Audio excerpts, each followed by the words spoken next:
Tonight on Frontline, America's retirement crisis. It's tough to really worry about retirement right now. I guess plan B would be to keep working. My retirement plan is fingers crossed and pray, basically.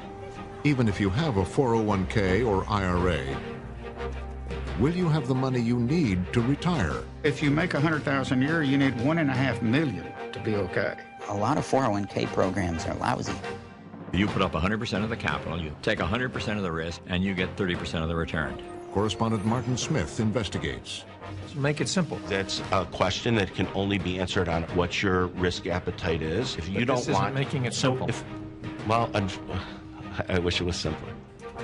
If you want to gamble with your retirement money, be my guest. Tonight on Frontline, the retirement gamble. The 401k is one of the only products that Americans buy that they don't know the price of it. It's also one of the products that Americans buy that they don't even know its quality. It's one of the products that Americans buy that they don't know its danger. And it's because the industry, the mutual fund industry, have been able to protect themselves against regulation that would expose the danger and price of their products. The effects of the current economic crisis have touched everyone. Even if you still have a good job and a paid-up mortgage, chances are your monthly 401k statement will remind you that you've lost a good chunk of your savings. Trillions of dollars have evaporated from those accounts that have become the prime source of retirement funds for a majority of American workers, affecting their psyche and their future. If you're still young enough, there's time to rebuild and recover. But if you're in your 50s or 60s or beyond, the consequences can be dire. And it's drawing attention to the shortcomings of a retirement system that's jeopardized the financial security of tens of millions of people. The fact is that the typical 401k investor is a financial novice. They don't know a stock from a bond. And we give them a list of 20 or 30 mutual funds with really, really powerful names. You know, they sound like, gee, that's where I want to have my money. What are generally the quality of the mutual funds and 401k plans? Mediocre. I'll be real honest with you. With half the funds on the list, really dogs, what people would characterize as dogs, shouldn't be on the list to start with. There clearly has been a raid on these funds by the people of Wall Street, and it's cost the savers and the future retirees a lot of money that would otherwise be in their account, independent of the financial collapse. Representative George Miller of California is chairman of the House Committee on Education and Labor and a staunch critic of the 401k industry, especially its practice of deducting more than a dozen undisclosed fees from its clients' 401k accounts. Now you got a bunch of economic wizards jumping in and taking money out of your retirement plan, and they don't want to tell you how much. You can't decipher it in simple English, and they're not interested in disclosing it or having any transparency about it. And most of the people that look at their 401ks have no idea that these fees are being taken out. No. Where would you find it? Where would you find these fees in this prospectus? You can look on any page you want, and when you're all done reading it, and you will find some of the fees and the commissions here, but you won't find them all, and I bet you won't find half of them. There are legal fees, trustee fees, transactional fees, stewardship fees, bookkeeping fees, finder's fees, and the list goes on and on. Miller's committee has heard testimony that they can eat up half the income in some 401k plans over a 30-year span, but he has not been able to stop it. We tried to just put in some disclosure and transparency in these fees, and we felt the full fury of that financial lobbying. David Ray, a lobbyist for the 401k industry, says he favors disclosing the fees, but his partners in the financial industry don't. You think most people know these fees exist? I think they know that there are fees. They don't know exactly how large they are. Why do you think the financial services industry is opposed to fee transparency? I don't know that they're opposed to it. I think the issue is... You don't think they're opposed to it? Well, they want to keep... You're a lobbyist in Washington, right? You know they're opposed to it. George Miller hasn't been able to get a bill to the floor. I think they want to keep the systems as simple and not make changes.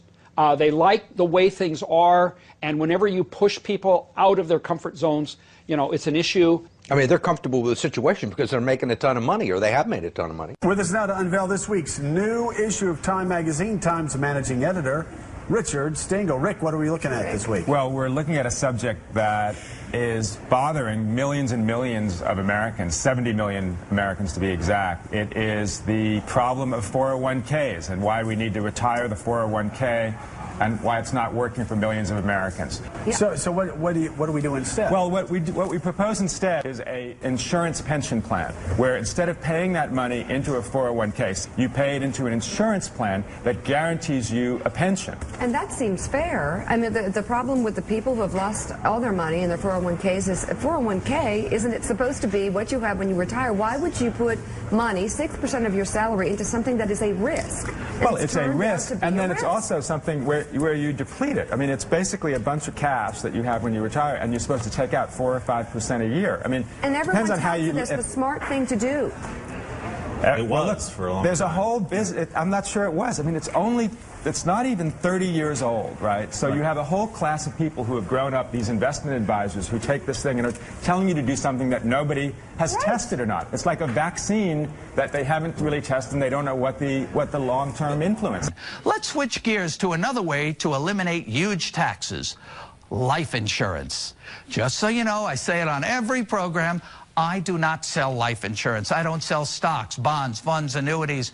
I'm a tax advisor and an educator. And as a tax advisor, I'm advising you to take advantage of the single biggest benefit in the tax code, and that is the tax exemption for life insurance.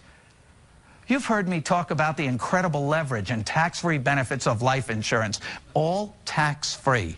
It's truly the best tax leverage available under the tax code. In these volatile and uncertain times, you need to focus on investments that give you control, options, flexibility, and certainty. And you want to remove both stock market risk and tax risk. And you want a guarantee. And you want it all tax-free. You can get all of that with certain kinds of permanent life insurance. But what if I told you that you could have tax-free access to your life insurance during your lifetime, so you could use it for yourself? You could begin moving large amounts of money from taxable accounts into a tax-free permanent life insurance policy. The money grows tax-free inside the policy. You don't have to if those gains are earned within a life insurance policy.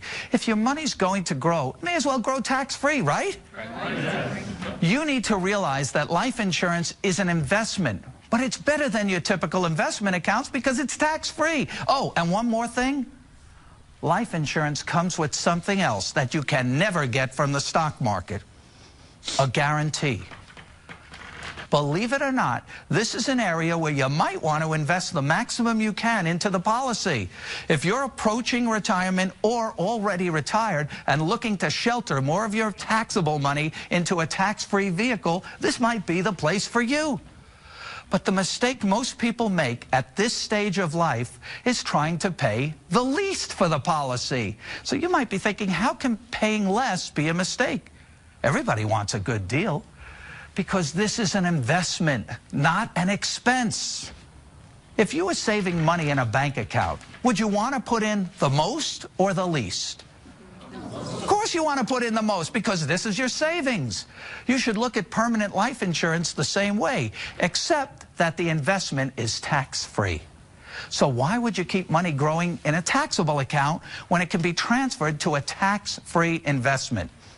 If you have taxable IRA funds, you can, in effect, convert your IRA to life insurance, paying tax now at low rates on distributions from your IRA, and then using that money to fund your life insurance investment.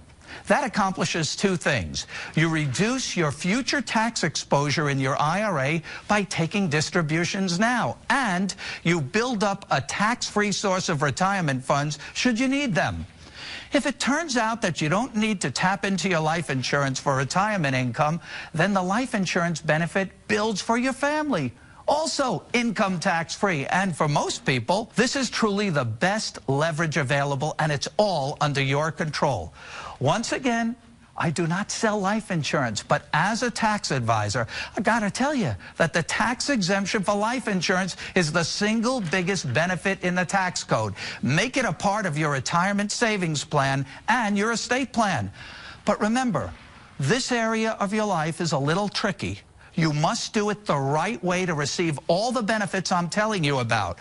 Now is the time to create a plan to rescue your retirement and move your money from accounts that are forever taxed to accounts that are never taxed.